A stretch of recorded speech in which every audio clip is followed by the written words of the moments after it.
Yan, nag-ayos ako. Ayan, ayos na. Nailagay ko na yung mga halaman. Pabahay na. So, yan. Yung inayos ko.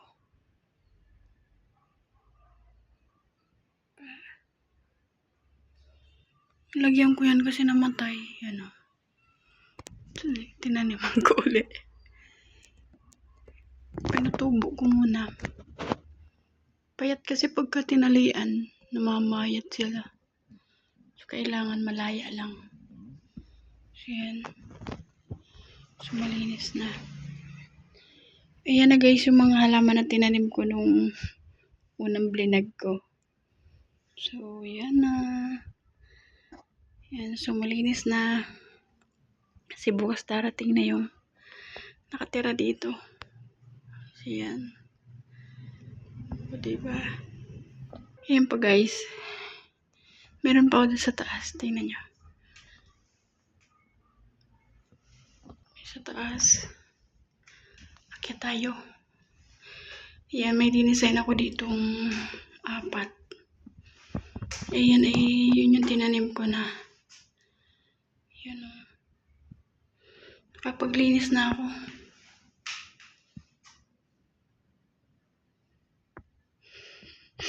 Ayan o, ayos na. Pinunasan ko na. Lagi ako dito naglilinis. So, yan. O, diba? Maayos na.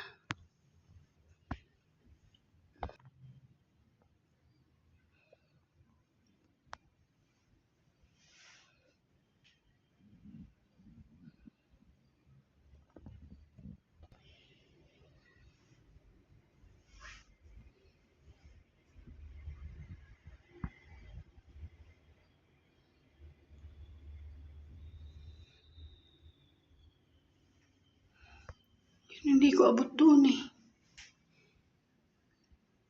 Ganda o. Iba-ibang kulay. Yan. Sa pababa. So, yan. Pag tumanda ako, ayaw kong ganito yung bahay. At hindi na ako makakaakyat. Matanda na eh. Ganda nitong style na itong bahay na to. Kung ito ay sa mga, tingnan mo yung halaman. Oh. Yung dating nag-alaga daw niyan, parang pinabayaan lang. Umakyat na siya sa taas. Ayan. Oh. So, hindi ko alam kung tatanggalin na ba. Hindi ko pa tinatanggal kasi nakaano sa salamin. Papasok sa salamin, oh. Papasok siya dun sa salamin, eh. Paano?